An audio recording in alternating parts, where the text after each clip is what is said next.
Hi, everyone. I'm not going to talk to you about my new book. I'm instead going to talk to you about food during sieges. I've been researching sieges recently for two reasons. One is for a future project, but the other reason is that I've always found sieges fascinating, and I think it's partly because I went to boarding school.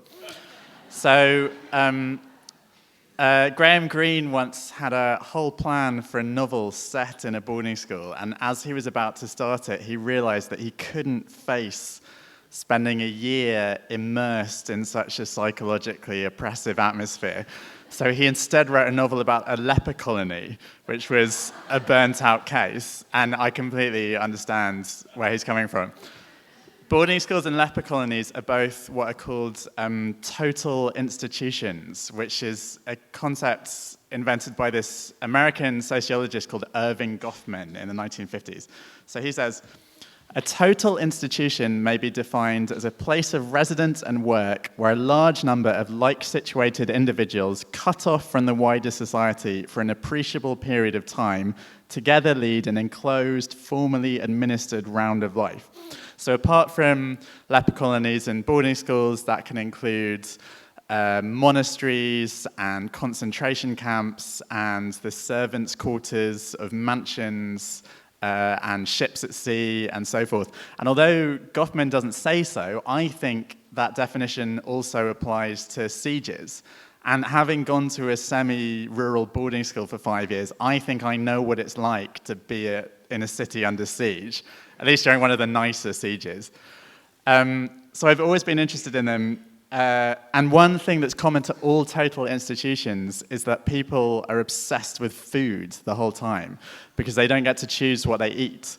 So during the siege of Paris in 1871, one diarist wrote, estranged from the entire universe, because they couldn't get newspapers, Parisian fashionable conversation is only of eating. One talks only of what one has eaten, could eat, would eat, which is actually the same in Brooklyn, where I now live, but I expect all the more in Paris at that time. And similarly, in Leningrad, this is from a sort of memoir of the siege of Leningrad in the Second World War, but written in the third person. And I think when you're talking about history, it's really important for even the shortest quotation or the smallest detail to attribute your sources. So it's a shame I'm not going to do that at all. So someone wrote this during the siege of Leningrad, or no, afterwards. He would slowly go over everything he had eaten that morning or the day before. He would ponder what he was going to eat that day or busy himself with calculations involving ration cards and coupons. He found in this an absorption and tension which he had previously known only when thinking through and writing about something very important. What was it so sickeningly like? Something from the previous life. Ah, yes, being unhappily in love. Is how they felt about food during sieges. And sieges are basically as old as cities. So there's this great passage from the Book of Kings in the Bible about the siege of Samaria. And there was a great famine in Samaria, and behold, they besieged it until an ass's head was sold for 80 pieces of silver, and the fourth part of a cab of dove's dung for 5 pieces of silver. I don't know why you'd even want that. And as the king of Israel was passing by upon the wall, there cried a woman unto him, saying, Help, my lord, O king. And the king said unto her, What aileth thee? And she answered, This woman said unto me, Give thy son, that we may eat him today, and we will eat my son tomorrow. So we boiled my son, and did eat him. And I said unto her on the next day, Give thy son, that we may eat him, and she hath hid her son. Which, yeah, sounds like a pretty annoying situation to be in. And what's really interesting about that passage is, so sieges, like all total institutions, are fascinating not only to novelists but also to economists. So we see already in the Bible supply and demand, how the price of food changes. And what's especially interesting about sieges is it's not just about how scarce the food is, it's about how soon you think the siege is going to end. So basically, anyone who hoards food during a siege becomes a sort of futures trader. So again, there's a great diary from the siege of Gibraltar where people were eating things like thistles and dandelions. Where the guy says, on January the 15th, the first British vessel came into sight and cleverly eluded the waiting Spanish warships, so they thought they were going to be relieved. To add to the rejoicings, the price of flour plummeted from 2 shillings to 6p a pound. The shopkeepers took alarm that they might be left with unsold supplies, and suddenly all manner of goods previously unobtainable were displayed in shop windows. And I found an almost identical situation during the siege of Paris. So this is from another diary. A friend has just purchased an entire ham of a grocer who discovered rumors of the armistice with the Prussians, which didn't actually happen, this morning by the merest chance in his back shop upon reading his newspaper. I went into the same shop with the most couleur de rose print I could lay hold of. So in other words, he goes through all the newspapers, and there were a record number of newspapers being published in Paris during the siege, chooses the one which has the most optimistic article about whether there'll be peace with the Prussians soon, and takes that to the butcher. And the obliging épicier was tempted by a paragraph in the Elector Libre to discover a second edition of the armistice ham. So it worked out. And at that time, because food was so scarce, a singer during a concert, you wouldn't throw bouquets of flowers onto the stage, you would throw cheese, because that was a much greater tribute to give up cheese. So I look forward to being pelted with brie if you feel like I've done a good job of this. But that was early in the siege, when they still had ham and cheese, like it hadn't gone very far. What do you eat when you're out of all the deli stuff? First of all, in sieges, you eat horses. So during the siege of Paris, gourmets said that cab horses were better than race horses because cab horses had been beaten throughout their lives, so the meat was more tender. And then when you've eaten all the horses, you eat the dogs. So this is an Englishman's diary. I have a guilty feeling when I eat dog, the friend of man. I had a slice of spaniel the other day. It was by no means bad, something like lamb, but I felt like a cannibal. Epicures in dog flesh tell me that poodle is by far the best and recommend me to avoid bulldog, which is coarse and tasteless. And similarly, during the siege of Leningrad, they got to the dogs, and they ate Pavlov's dogs. I don't know if you knew this already, but for me, if there's one fact about the 20th century which is most poignant and unforgettable, it's that Pavlov's dogs, so famous for their hunger, were themselves cooked and eaten during the siege of Leningrad. Then once you've eaten the dogs, you eat the cats. So during the siege of Paris, cat was often sold as otter, or a rare species of hare, or an extraordinarily small and odd kind of sheep. Apparently, during the siege of Leningrad, people would refer to cat as chat, i.e. the French, because it feels more sophisticated to eat cats if you refer to it with a French word. And families would not eat their own pets. They would swap pets with their neighbors so that you didn't have to eat your own pet. Once you've eaten the cats, you eat the rats. During the siege of Paris, a brewery rat cost more than a sewer rat, because no one wanted to eat the sewer rats. And then what do you do once you've eaten the rats? So famously, during the siege of Paris, they ate the animals in the zoo. You can see here, they had in the Paris Zoo these twin elephants called Castor and Pollux, which they killed with muskets, and then they were sold in very high-end butchers on the Champs-Élysées. And in Christmas 1870, this chef called Chanon cooked this meal, which has a very famous menu, which I'm going to read to you. This was all from the Paris Zoo.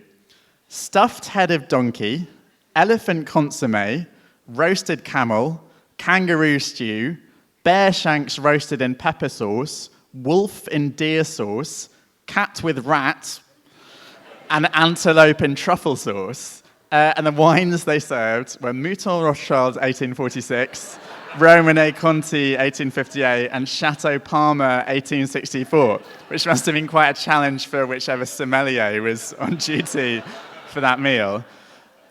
But what do you eat once you've eaten all the animals in the zoo? So in the siege of Leningrad, they just ate anything that had calories in it. So that meant glycerin, tooth powder, cough medicine, cold cream, industrial casein, which is used in paint, dextrine, which is used to bind sand in foundry molds, tank grease, and machine oil. One of the most heartbreaking things about the siege of Leningrad is that people thought if worse came to worse, they could eat their shoes and their belts because they'd heard about 19th century polar explorers doing that.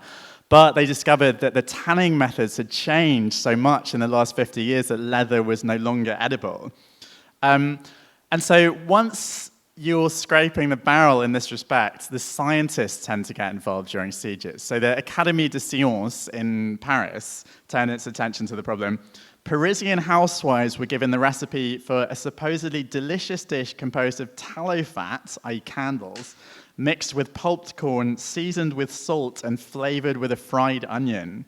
And similarly, in the siege of Leningrad, one of the Forestry Academy's inventions was a yeast extract made out of fermented birch sawdust, which was distributed to workplace kitchens in sheet form and served up dissolved in hot water as yeast soup.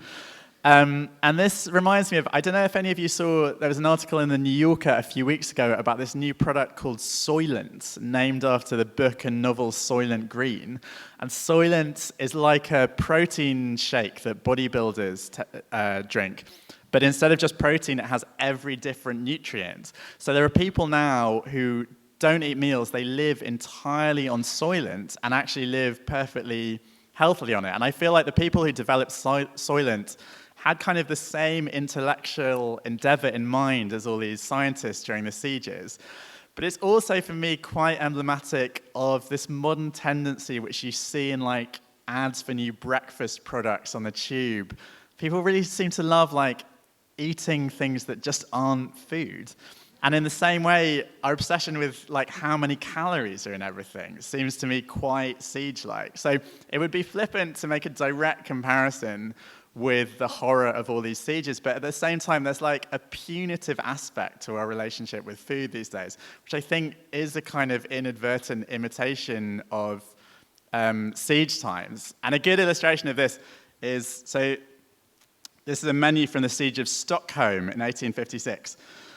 Wild trout roe in dried pig's blood, pig's head meat dipped in sourdough batter, fermented gooseberry, pine salt, reindeer lichen, dried egg, cured wild goose. So actually there was no Siege of Stockholm. That's a menu from a restaurant called Faviken, which was recently named the 19th best restaurant in the world. And it cost £200 to go there. And this obsession with foraging these days in new Nordic cuisine is again very siege-like. So similarly, there's a restaurant in Denmark called Vicksburg. And this is a restaurant menu. I promise this is not going to be like a comic reversal where it turns out that this is what they ate during a siege. So mule tripe fried in pea meal batter, cottonwood berry pies, white oak acorns, blackberry leaf tea, and beech nuts. So that is a restaurant menu. It's not actually a restaurant menu from like a new Nordic restaurant called Vicksburg. It's a menu from during the siege of Vicksburg in the American South during the American Civil War. The North thought it was really funny that everyone was reduced to eating donkeys. So the Chicago Tribune in 1863 published a satirical menu from the Hotel de Vicksburg, which was like an imaginary thing that they'd come up with. And that was the menu at the Hotel de Vicksburg in this satirical article. But the fact that it's so like the kind of menu that you would pay thousands and thousands of kroner for now to eat New Nordic, I think is quite telling. And I'm going to finish with the Siege of Sarajevo, which apart from, well, some horrible things that are going on in Syria now and potentially Fallujah is kind of the last like big media siege anyway in our lifetimes. So the Siege of Sarajevo is notable because by siege standards it was very porous. So the black market was constantly getting things in and out. So even during the worst months of the siege, you could in a restaurant called The Hedgehog, you could eat squid, even though Sarajevo is hundreds of miles from the Adriatic coast. And there's this great book called The Sarajevo Survival Guide, which is a kind of satirical guidebook to Sarajevo during the siege with a very dry wit. And they anticipated the way that siege conditions themselves sort of anticipate the way we eat now. So in the Sarajevo Survival Guide, they say, each person in Sarajevo during the siege is very close to being an ideal macrobiotician, a real role model for the health-conscious, diet-troubled West. Thanks.